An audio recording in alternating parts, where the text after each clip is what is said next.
What do you think acquisitions people or people running their own little land businesses and things like that, Joe, just that little bit of just find a way to get a deal done? Some experience? Is it a mindset? What is it that just enables you to close Yeah, deals a lot of I people wanna hear wouldn't? what is it? You can't be afraid of it. You have to answer the phone, number one. I see a lot of people that are afraid to answer the phone. They have voicemail.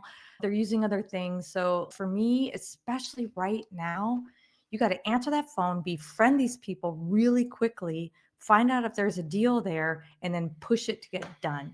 You can't get back to them in a week or take your sweet time. You say, you know what? All right, I gotcha. My offer was $16,000, whatever it is, and you want 25. All right, let me see if I can make 25 work. In our world, I can usually make that. I know going into it, if he sent it out for 16, I could probably buy up to 30 or something because it's really worth 80 kind of thing. So I can probably make 25 work. And then I follow through. I get to know them. I tell them, here's what I'm going to do. I need a day. I'm going to call the county, got to check on some things. Where are you going to be tomorrow afternoon between 3 and 5?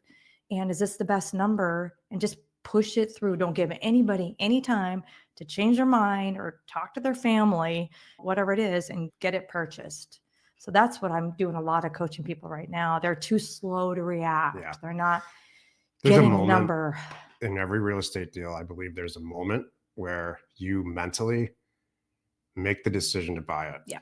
And we see a lot of people in Land Academy that are really new that don't have the confidence or maybe the experience True. to make that decision, and they drag the deal out because they have not made a decision to buy it, and that's largely because they haven't done the swift amount of due diligence to convince themselves that it's a good deal or a bad deal.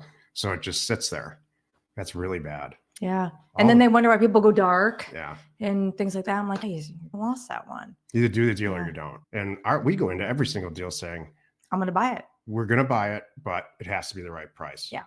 And I think that a lot of just a mental state long before you even send the mail out or make the calls in your case. Mm-hmm. That's intuitive. I see a lot of people get stuck at that same spot. It's like they call it the due diligence. Oh, I got to look into this. I got to look into that. So we'll get them back on the phone and start closing the deal. It's not about looking into stuff and getting more information. That seems like there's some sort of mental block there. What you gotta have a number too. I always tell people you can't say, let me get back to you. You have to end that very first phone call with a number. Don't waste any time. And if your number doesn't work and they say, call me tomorrow with a new one, that doesn't work too. You're going to forever be negotiating against yourself, Jack. What stops you from doing is moving on to the next deal if you're not going to do it. True. You just get in a holding pattern. Yeah. You mentioned a swift amount of due diligence coming to that number. How rough cut on that number? How good are you coming to something really close? What's that look like? How do you coach people about that? So I hate due diligence. I hate it. Everybody does, I think. I don't know.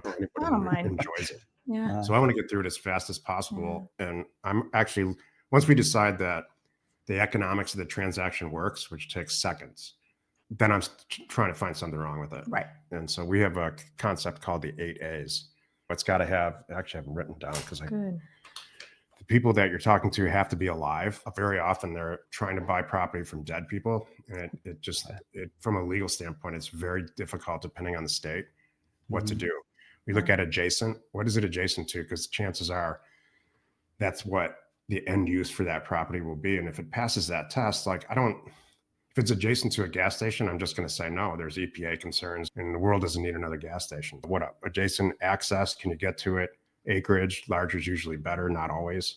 Affordable, is it cheap enough? What attributes does it have? Is it on the water or is it in the middle of West Texas? Attribute lists. And then the final two, which are more personal, they're more about you than the asset, is abundance. If you're looking at 20 deals, chances are you're going to make a good decision. Right. If your pipeline has 1 or 2 deals in it, you're going to start seeing things, at least in my case, that aren't there in a positive way, and that's not good. And then finally, afraid, which we just talked about. If you're afraid, if you send out a mailer and you've got a pipeline full and you're afraid to do deals, it's just not going to get done. So you got to address that before. You just address it through education and experience. I mean, Jill and I we operate and instruct Land Academy, and that's what got you out of that mentality and into the deal-making mentality, or we try to.